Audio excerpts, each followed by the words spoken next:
What's up, guys? This is Daniel with Midnight Movie Trash, and I'm here with Melinda Clarke. Melinda. Let me ask you, when you landed the role in Return of the Living Dead 3, what went through your mind when you read the script? Well, yes, as actors, we have to be very creative, especially since I don't have experience being a zombie. But what's interesting is I actually had just finished doing a play about, it was called Vicious, and it's actually based on Sid Vicious and Nancy Spungen, and it was the original material that was done on the subject before the movie Sid and Nancy came out. So I'd just been playing a heroin addict. So when I got the script, I thought the only thing I could think of is playing this zombie who is so hungry and has all these cravings. It just, I just took what I'd just been playing on stage for 12 weeks as if she was like a heroin addict, and I was able to take that and let that be the driving force. It was a little low budget film. We had a few weeks to shoot it. At first, I have to be honest, I'm not a big horror film watcher. I mean, I like thrillers and things, but I don't like, unfortunately, not a lot of blood and guts for me. Excuse me. But so I almost didn't do the audition. But a friend of mine said, "Are you crazy? That would be a great thing to have on your resume."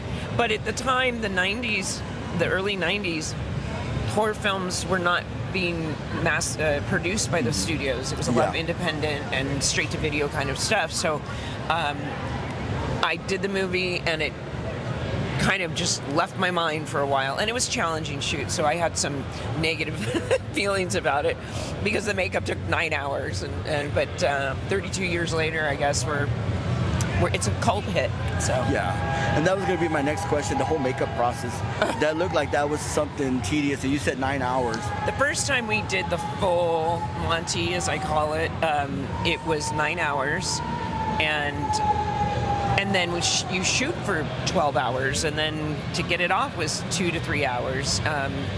And that was, I felt physically it was challenging for me. I ended up getting sick after the night on the 7th Street Bridge. Remember, I was like on the bridge. But we got it down to about 5 hours.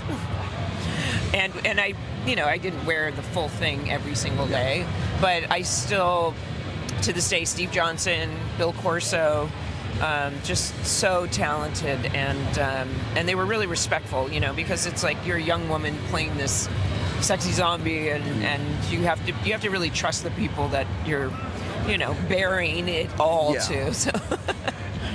Now, my next question: did you ever think that it was going to become the cult hit that it became? Nope. No, I had no idea. I didn't have my finger on any kind of pulse about the genre itself, and I like to tell this story that I feel like it was maybe I want to say 2005. Robert Englund is a friend, and I got a phone call from him, and he left a voicemail on my phone saying, "Melinda, I'm in Argentina, and I'm staring at this poster of you, 25 feet tall. Oh, wow. And that movie you did, it's a cult hit." And then it kind of started growing, because basically what I've learned is all the teenage boys who saw it in the 90s, because they walk into Blockbuster or the video store and see that poster and say, "What is that?" They're now grown up and they're at these conventions. Yeah. Is that a similar experience that you had? Yeah. Actually, I think I saw it on cable. It was playing like on HBO, I think. Yeah, I saw it on cable, and I didn't know what I was watching, and then me and my buddy were big horror fans, and I was like, "Have you seen this one film?" And he was like, "No." And then as soon as he saw the series that it was part of it, like, so we went and we rented it and watched it. Yeah, it's definitely, we're all coming back around, Right. But it's different because every other zombie in the past had, they're like a decomposed body coming to life. This is a woman or girl, I guess, teenager, who's intact, and she's exposed to the trioxin 15 minutes later. So it was a really interesting thing to explore, like what would an intact, zombie be like, and the Romeo and Juliet factor, and just like, I still to this day, people ask me what my favorite part is, and I think the best thing is the reveal. You know, after she comes out, and literally, I just did that on the day because I grew up as a dancer, and I thought, how do I emerge as this for the first time for the audience to see? And it felt like I just wanted to be, I don't know, it was like an animal, like a snake or a cat or something. So I think that's a pretty cool scene. Yeah, it becomes iconic in the horror scene, that reveal. You know, everybody who's seen the film or even hasn't seen the film gravitates to that scene and finds the film. Mm-hmm. One final question, where can they find you on social media? Oh, I am the Melinda Clarke on TikTok and Instagram when I post. I'm very lazy about it.